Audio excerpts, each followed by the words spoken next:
This is a bit more of a feminist Belle.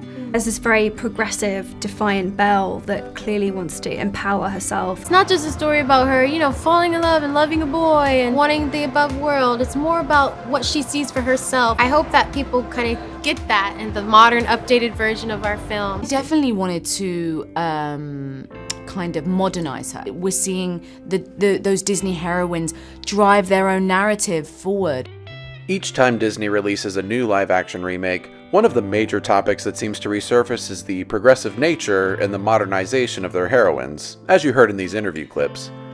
The Little Mermaid star Halle Bailey made headlines when she said that her Ariel is about much more than just wanting to leave the ocean for a boy. But the original Ariel was much more than that too. I think these actresses are all great, and they've all expressed love for the original source material, but the creators of these Disney remakes seem like they're trying too hard to apologize for elements of their older movies, particularly when it comes to their heroines. It almost seems like they're trying to respond to criticisms about the perception of Disney princesses being too problematic or anti-feminist.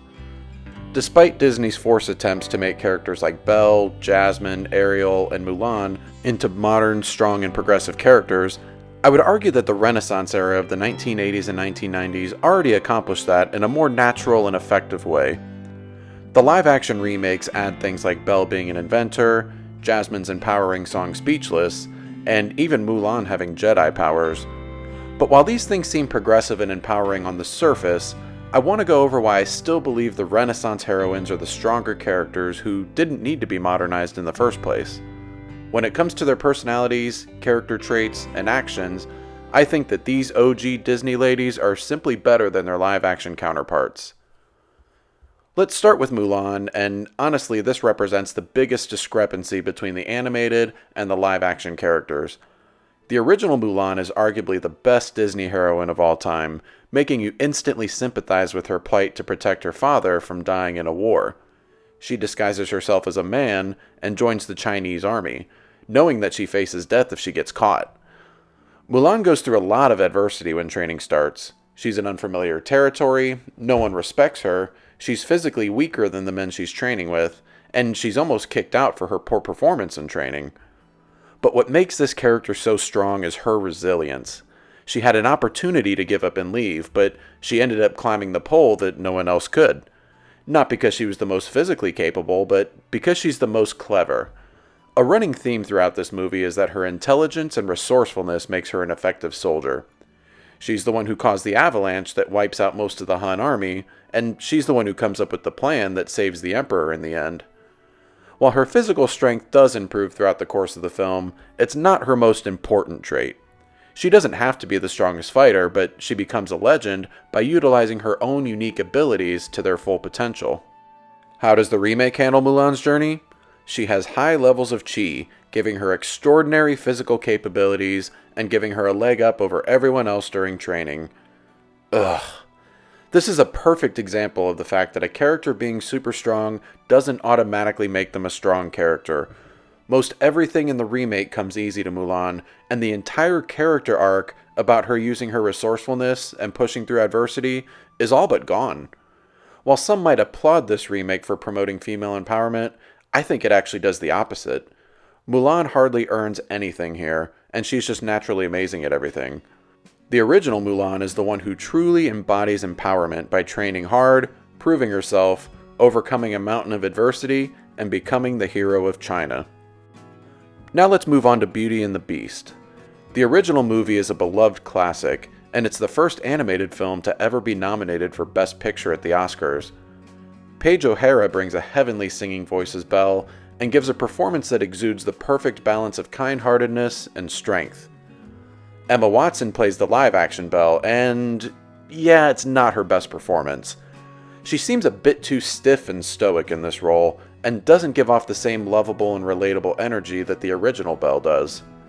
In the beginning, O'Hara's Belle is lost in her book while the rest of the village sings about how odd she is. She hears them, but it doesn't seem to faze her. I also like that she's the only character wearing blue in this scene, emphasizing how much she actually stands out. But we really don't get this same feeling from Watson. She doesn't stand out as much as the movie wants us to believe, and she looks around at the villagers a lot when they sing about her. This makes her come across as more self-conscious than the original Belle. The interactions with Gaston are also noticeably different in the two films. Live-action Gaston is brash and pushy at the beginning, but isn't nearly as extreme as the original Gaston. Watson's rejections are more casual, and just don't have the same impact as the original. The original Gaston is way over the top, and pursues Belle to an aggressive degree. He makes fun of her father, bursts into her home, and puts his muddy boots all over her furniture. The way the original Belle handles him is so much stronger. She snaps at Gaston and LeFou when they insult her father, and cleverly forces Gaston out of her house when he tries to corner her. This scene definitely makes her appear stronger than Watson's Belle. In the remake, we get an additional scene where Belle is shown to have an inventive mind, even to the point where she essentially creates the laundry machine. This is added just to make Belle look good, but it's not something that has an effect on her character or the story moving forward. If she had used this skill as an inventor to free herself and her father later in the movie, that would have been good. But it's still her father that breaks them out in the end, so what was the point of even setting Watson's Belle up as an inventor in the first place? There's also an added scene where Belle tries to teach a little girl how to read, but gets publicly scorned for it. This is an example of a moment that feels a bit too forced and redundant. We already know that a woman reading was looked down upon in this time period, and the original movie already illustrates that well. We don't need the remake to try and force this concept down our throats. The last scene I want to discuss is where Belle takes her father's place as the Beast's prisoner. Watson's Belle shows little emotion when she meets the Beast and when she sacrifices herself. She even goes as far to say out loud that she plans to escape. This may have the appearance of bravery and strength on the outside, but in my opinion, it's not a very relatable reaction, and the events of the story still pretty much go the same afterward. Compare this to the original Belle, who looks absolutely terrified and devastated in this scene. This seems like a more realistic depiction that people can connect with. She's a young woman confronting a monster and giving up her freedom, but despite how afraid she is, she still does it. To me, this version of Belle exudes more bravery because of her willingness to give herself up despite how terrified she is in this moment. This makes the sacrifice feel much more significant, and it demonstrates a relatable level of fear as opposed to Watson's bland stoicism. Watson's Belle doesn't seem too afraid here, so this moment doesn't make nearly as much of an impact as the original. If anything, she seems more scared of Lumiere. Okay, actually, I can't really blame her there. Now, let's head over to Agrabah with Princess Jasmine. The original Jasmine was a bold, outspoken, headstrong character who refused to marry and ran away from home. She cuts through the BS whenever she's lied to. Did you think I was stupid? No! That I wouldn't figure it out? And quickly learns from Aladdin how to improvise like a street rat, which comes in handy at the very end when she has to distract Jafar. Naomi Scott plays the live-action version of Jasmine, and I think she's a really good actress. Her singing and dancing abilities add a lot to the movie, and she does have a lot of charm and charisma.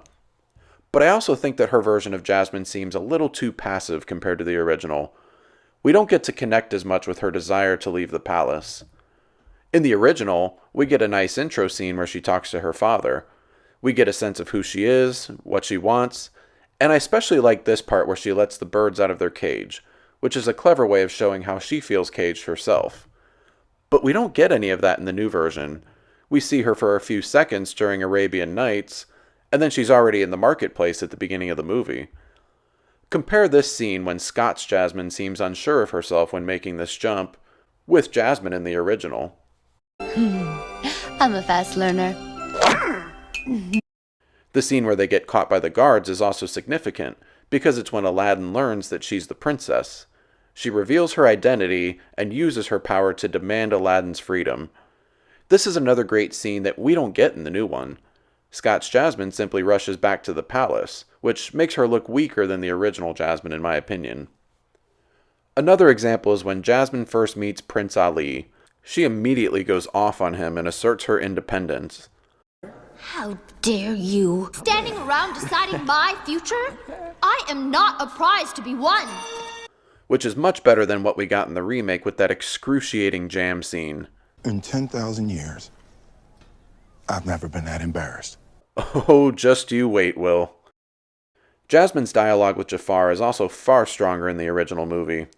She tells him off on multiple occasions and clearly isn't afraid to use her power as royalty, to the point where she actually has Jafar afraid of what she might do to him. In the new version, Jasmine goes through an arc where she's silenced, particularly by Jafar. Jafar talks down to her, and she doesn't really have a response. The speechless song is meant to be an empowering anthem about Jasmine finding her voice, which works well enough for this version of the character, but it's something that was never really an issue with the original Jasmine. She was already really bold and outspoken. Then maybe I don't want to be a princess anymore. Do as I command. Release him. The guards just took a boy from the market. On your orders. When I am queen, I will have the power to get rid of you and every other stuffed shirt, swaggering peacock I've met. Naomi Scott sings this song beautifully, and its main purpose is to give her confidence to talk sense into Hakeem at the end. It works for a second, but then Jafar traps them all anyway, so it feels like it all led to nothing.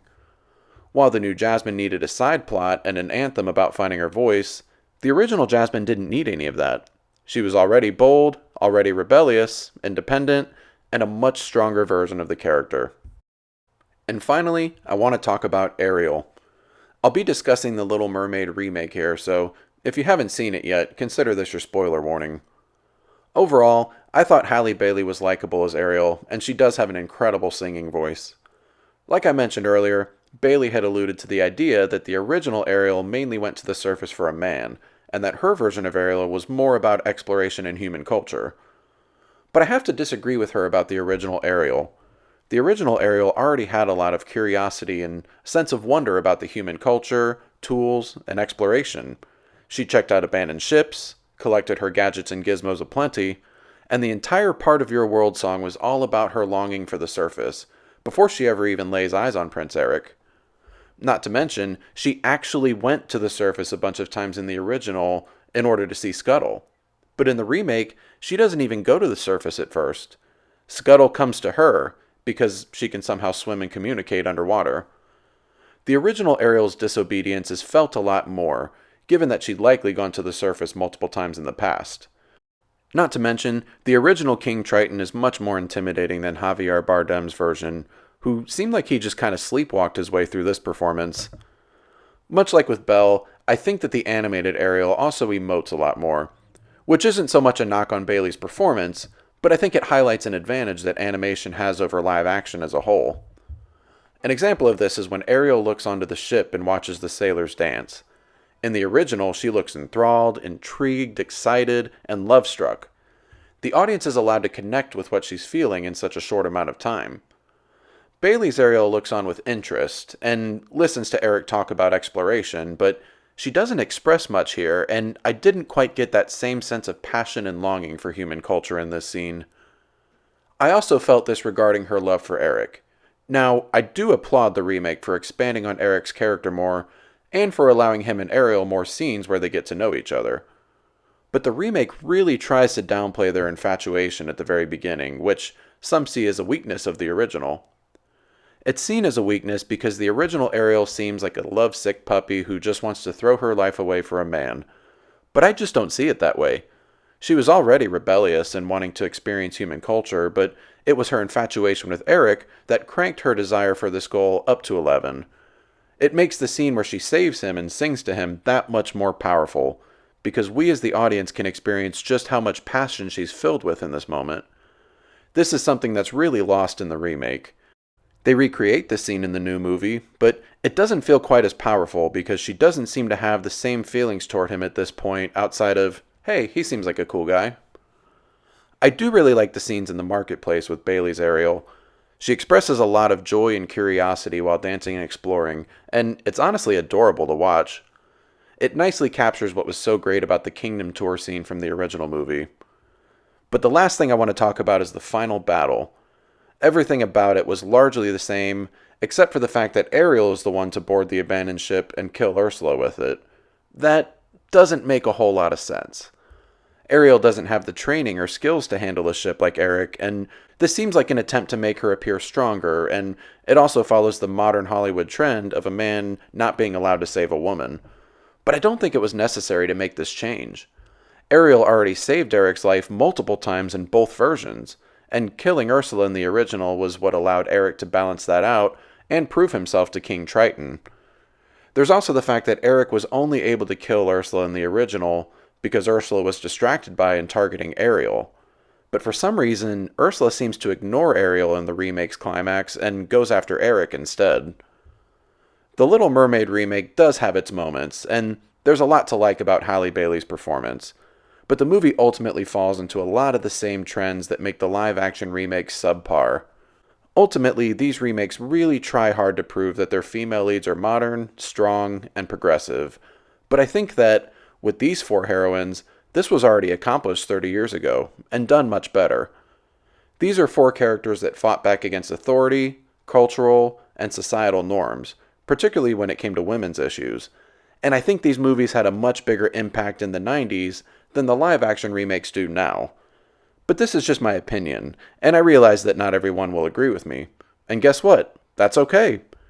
Do you prefer the original Disney heroines, or do you connect with their live-action counterparts more? Let me know in the comments. Like and subscribe if you enjoy my content, ring that notification bell. Thanks for watching, and I hope you all have a good one.